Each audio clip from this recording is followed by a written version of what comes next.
no votar la Justicia Especial para la Paz, Cambio Radical es excluido del gobierno. Tenemos reacciones. El drama de los pequeños cocaleros entre la ilegalidad y la supervivencia. Los pilotos de Avianca llegaron hasta el Congreso y la Cámara les dio su apoyo. Modificarán el Código de Tránsito para defender al ciudadano de eventuales abusos de la policía. Alivio para los usuarios del ICETEX que viven asfixiados por sus deudas. 2 leyes les arreglarán la vida. Diana Margarita Soto presenta las noticias. Saludos, soy Diana Margarita Soto y estas son las principales informaciones de la Cámara de Representantes. Comenzamos con la noticia política de la semana, la salida de Cambio Radical del gobierno Santos y de la Unidad Nacional. La manzana de la discordia fue el proyecto de la Justicia Especial para la Paz, sobre la cual Cambio Radical tiene reparos de fondo. El que no está conmigo está contra mí, dijo el presidente Santos, y amenazó con excluir del gobierno a Cambio Radical si no votaba positivamente la JEP, promesa que cumplió. Tenemos algunas reacciones de representantes a la Cámara frente a este hecho político. Y me parece que la actitud de Cambio Radical, si bien es clara en el pronunciamiento, me parece que obedece también a razones electorales. Ahorita tienen prioridad los proyectos que son del fast track y pues tenemos la reforma política, tenemos la reglamentación de la JEP, en fin, tenemos muchos proyectos que por ahora van a tener prioridad al resto de agenda política. Esperemos qué resultados dan las votaciones que se presenten aquí en el Congreso de la República, en especial en la Cámara de Representantes, sobre el tema de la JEP. Hay muchos reparos, todos tenemos unos reparos sobre unos artículos y esperemos qué resultado da. Pero sí debemos estar atentos a ver qué se sostiene o qué se decide con el tema de la paz. Hay que guardar coherencia sobre unos temas, pero también hay que criticar otros y está en todo su derecho Cambio Radical de hacerlo.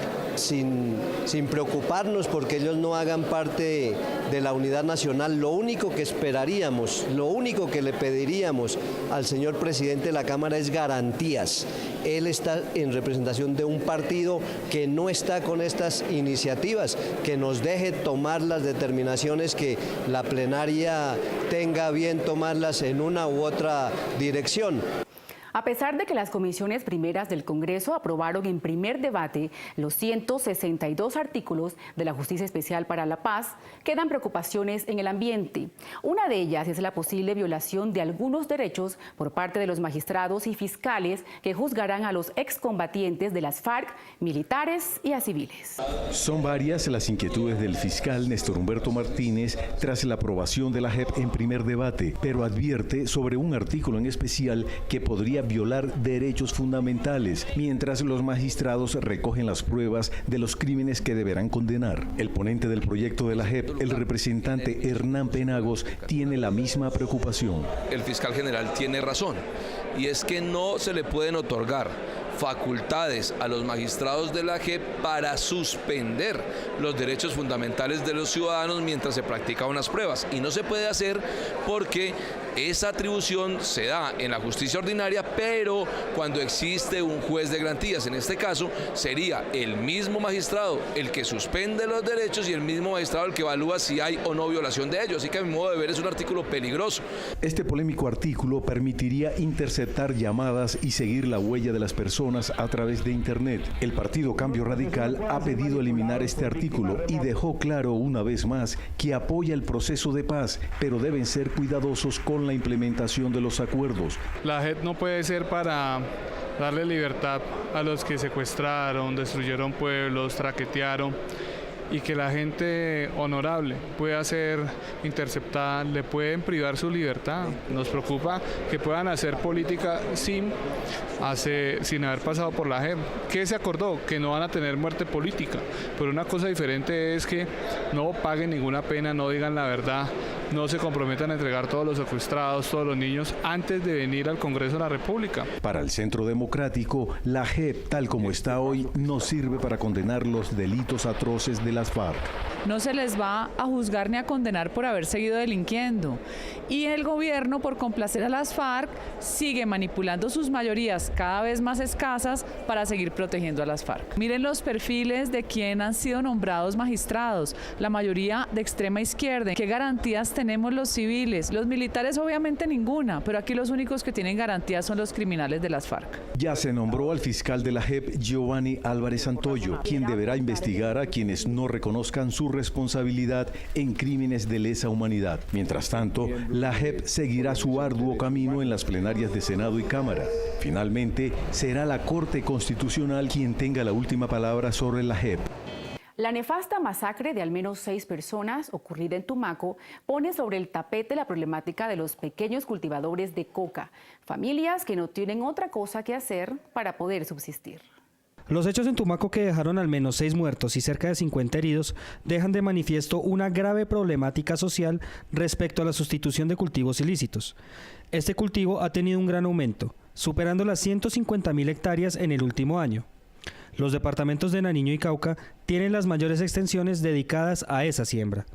Las razones son un secreto a voces: la presencia de carteles poderosos y adinerados. Es que arrinconaron a los guerrilleros desde todo el país hacia el sur de la patria, sobre todo teniendo en cuenta que la frontera de Ecuador era un poco permisiva en el anterior gobierno con los grupos guerrilleros. Se quedaron allá porque encontraron todas las condiciones de abandono del Estado, sobre todo en la costa pacífica y en la zona de la cordillera, a efecto de convencer a la gente que se dedica al cultivo de la coca en lugar de los cultivos de pan coger. Los narcotraficantes pagan en efectivo, pagan semanalmente, y el Estado, en su promesa de la sustitución compensada con un auxilio económico, no ha llegado. La economía cocalera ha sido, por mucho tiempo, la única que ha permitido subsistir a un campesinado abandonado por el Estado. Así, las acciones del gobierno deben ser más fuertes, ya que esta problemática es una amenaza seria a la paz. Sustitución y economía alternativa, eso es lo que están pidiendo los campesinos para poder erradicar voluntariamente las matas y no como están tratando de hacerlo a la brava, generando tensiones, generando muertos como pasó en Tumaco y sin darle una respuesta real a esas poblaciones que han padecido el conflicto armado. El clamor de las comunidades cocaleras es fuerte y sentido. Queremos hacerle un llamado enérgico al gobierno nacional que no se pueden seguir burlando de nuestros campesinos. Ellos se han visto obligados a protestar, ya que en el Llorente y en otras partes del país el programa de sustitución el gobierno no lo ha cumplido. Se le ha fallado a nuestros campesinos, se les ha mentido y ellos no tienen otra opción de salir a protestar que no les erradiquen su forma de vida, su subsistencia, que es la coca, y que no tienen otra alternativa de trabajo. Uno de los puntos de la Justicia Especial para la Paz se refiere justamente a las familias pequeñas cultivadoras de coca y el tratamiento legal que deben tener. Se busca no considerar los delincuentes y ayudarlas en sus necesidades, agilizando los procesos de sustitución de cultivos. Continúa la huelga de pilotos de Avianca. Ahora estos tratan de que se dé reversa a la declaratoria de ilegalidad de su movimiento. Este miércoles estuvieron en la Cámara pidiendo apoyo. Los congresistas los escucharon y el presidente de la corporación prometió abogar para que no sean despedidos. Los pilotos se situaron en las barras del salón elíptico, mientras el presidente de su sindicato se dirigía a la plenaria de la Cámara. Asimismo, sostuvieron una reunión con el presidente de la corporación, Rodrigo Lara, quien les ofreció respaldo. Y nosotros desde el Congreso somos su voz, seremos sus voceros y le exigimos a los señores de Avianca que se sienten. Y no vamos a permitir de ninguna manera esa práctica absolutamente infame que es traer trabajadores extranjeros para reemplazar a trabajadores colombianos porque usan o acuden al derecho a la huelga, que es un derecho fundamental. El presidente de la Cámara solicitó a la Procuraduría que investigue disciplinariamente al director de la Aeronáutica Civil, coronel Edgar Sánchez, por haber autorizado la contratación de pilotos extranjeros. Por su parte, el presidente de la Asociación Colombiana de Aviadores Civiles, ACDAC, indicó que son los más interesados para llegar a un acuerdo, luego de más de 3 semanas de huelga. La invitación y de la cual se hace parte el presidente de la Cámara de Representantes, es la invitar a Avianca que regrese a la mesa y termine el proceso de negociación. No puede Avianca estar afectando de esta manera al país con una posición soberbia y orgullosa y de fortaleza para poder imponer el pacto colectivo sobre la convención. Rodrigo Lara dijo que conformará una comisión con representantes de varios partidos para que haga seguimiento a la huelga. Dejó abierta la posibilidad de realizar una audiencia de control político con la presencia de la ministra del Trabajo y el director del Aerocivil para buscar soluciones al conflicto laboral. Defender a los ciudadanos de eventuales abusos o injusticias por parte de la Policía de Tránsito es lo que busca un proyecto de ley que está en discusión en la Cámara. Veamos algunos de los más importantes puntos de esta propuesta de reforma al Código de Tránsito. La iniciativa ya está siendo discutida en la Comisión Sexta de la Cámara y según sus autores crearon este proyecto de reforma del Código tras escuchar las continuas quejas de ciudadanos frente a los abusos de la Policía de Tránsito. El ciudadano ya no ve al policía de tránsito como la persona que va a solucionar un conflicto cuando hay una congestión, sino como el enemigo que lo va a buscar para buscar cualquier pretexto y ponerle una multa.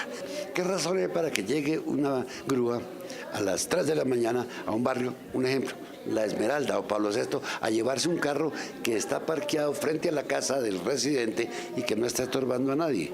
Lo que queremos con este proyecto de ley es frenar muchos de los abusos que se han cometido en contra de los ciudadanos, que si es posible subsanar la causa, le permitan que subsanen la causa. Si yo, por ejemplo, no estoy portando el documento, no porto el SOAD, pero lo tengo vigente, la gente me tiene que dar una hora para poder subsanar esa causa. Otra de las modificaciones al código está relacionada con la prohibición de las zonas de parqueo. Las prohibiciones de parqueo deben estar determinadas, indicando días y hora en que es prohibido. En los Estados Unidos con frecuencia verá usted dice no parking de tal día a tal día o de tal hora a tal hora. En París los encuentra usted en Berlín, pero aquí en Colombia no, ponen un P y eso es 24 horas. Asimismo, el nuevo Código de Tránsito incluiría una mejor señalización con respecto a los límites de velocidad y mandaría que tanto los infractores como los agentes asistan a las audiencias que se realizan para resolver la posible infracción. Cámara Vial es el título de una campaña que se lleva a cabo en la Cámara de Representantes, con la cual se busca desarrollar conductas que contribuyan a una sana convivencia entre los ciudadanos, la movilidad, su entorno y el medio ambiente. Un llamado a los funcionarios de la corporación para que conozcan, se apropien y se conviertan en multiplicadores de las normas viales y de convivencia que rigen actualmente es la finalidad de esta campaña. La idea de la campaña Cámara Vial tiene que ver exclusivamente con crear conciencia institucional sobre la importancia de respetar al otro, de respetar las normas de tránsito, de respetar el código de policía, de hacer de la convivencia algo mucho más amable, saber dónde empiezan los derechos de los otros ciudadanos y dónde terminan los míos.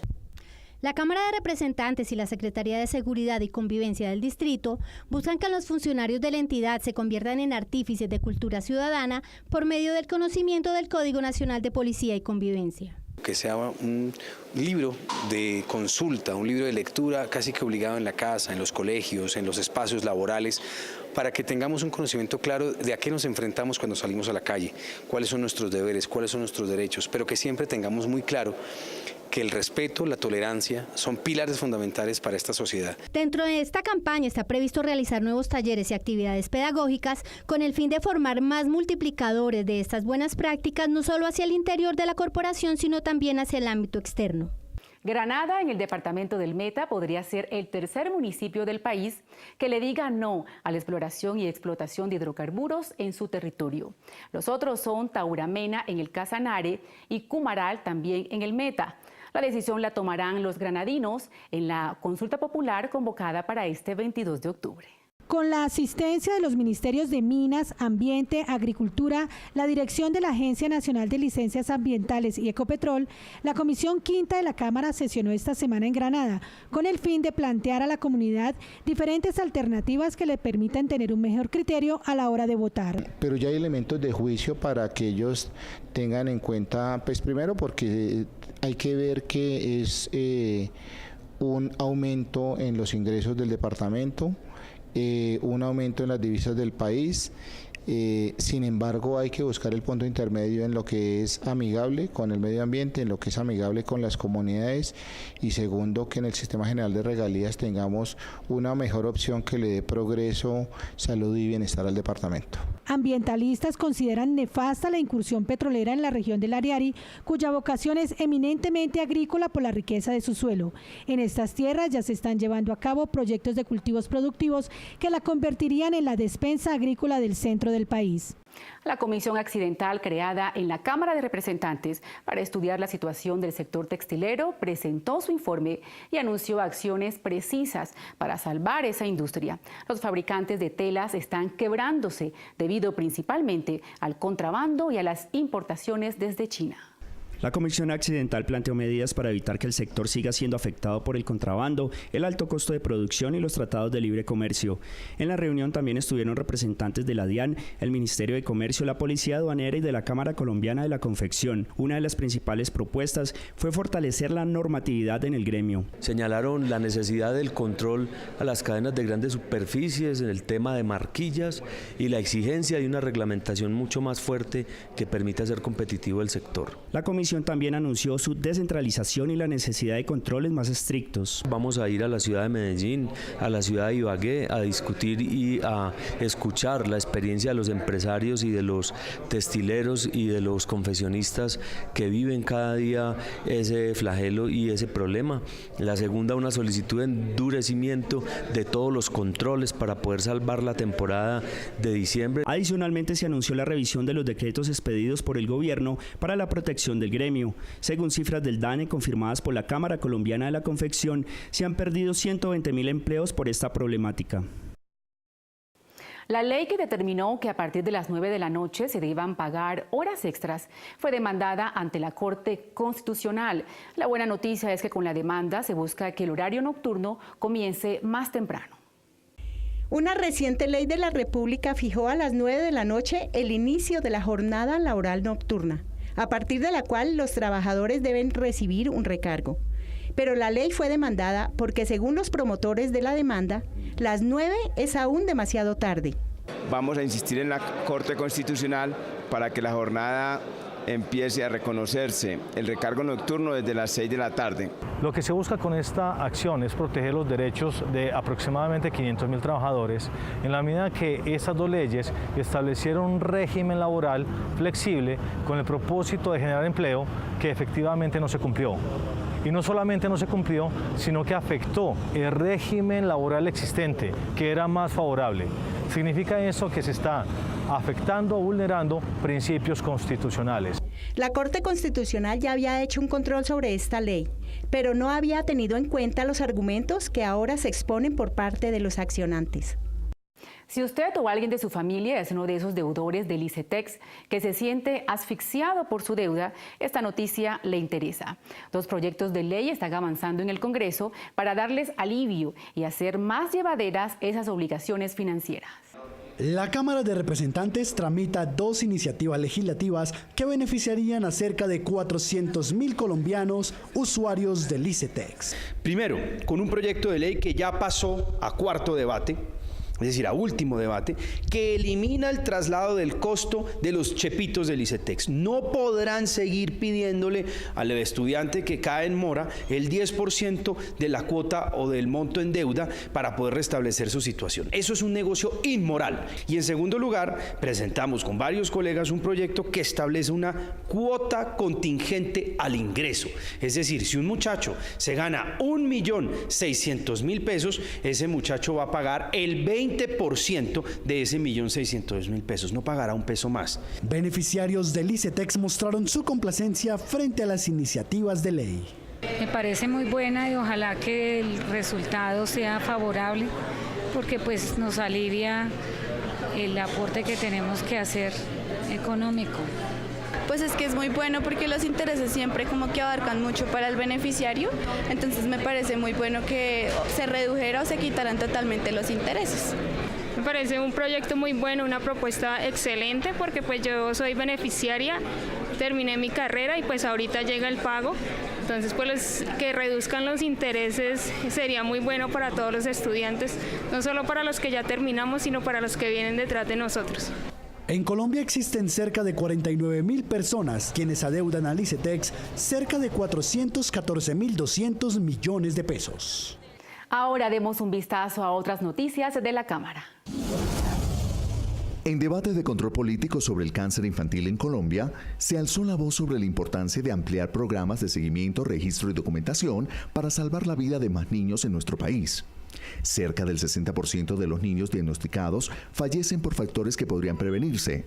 En la prevención y el tratamiento del cáncer infantil es indispensable el compromiso de las EPS del país. Obviamente que las EPS necesitan estar en sintonía y tener médicos que puedan detectar con tiempo el cáncer en un niño, porque hemos encontrado situaciones de verdad pues difíciles, que el niño llega con dolor de cabeza y le dan una aspirina o le dan un Dolex, pero el niño tiene un tumor cerebral.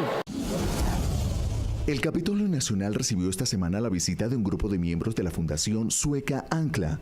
Esta entidad trabaja hace más de 20 años en Colombia, con personas de escasos recursos y pueblos indígenas, sobre todo en la región amazónica y en el norte del país. Sus esfuerzos se centran en la construcción de escuelas y pozos para el agua potable, entre otras actividades. Colombia y en especial los huilenses están de fiesta. El municipio de Pitalito está cumpliendo 200 años. En Bogotá se hizo la conmemoración con la asistencia de los representantes a la Cámara de este departamento. La invitación cordial para que nos vinculemos a esta gran celebración que sencillamente es articulada para toda la comunidad, especialmente todos los que tenemos que ver de alguna forma con el desarrollo del municipio de Pitalito.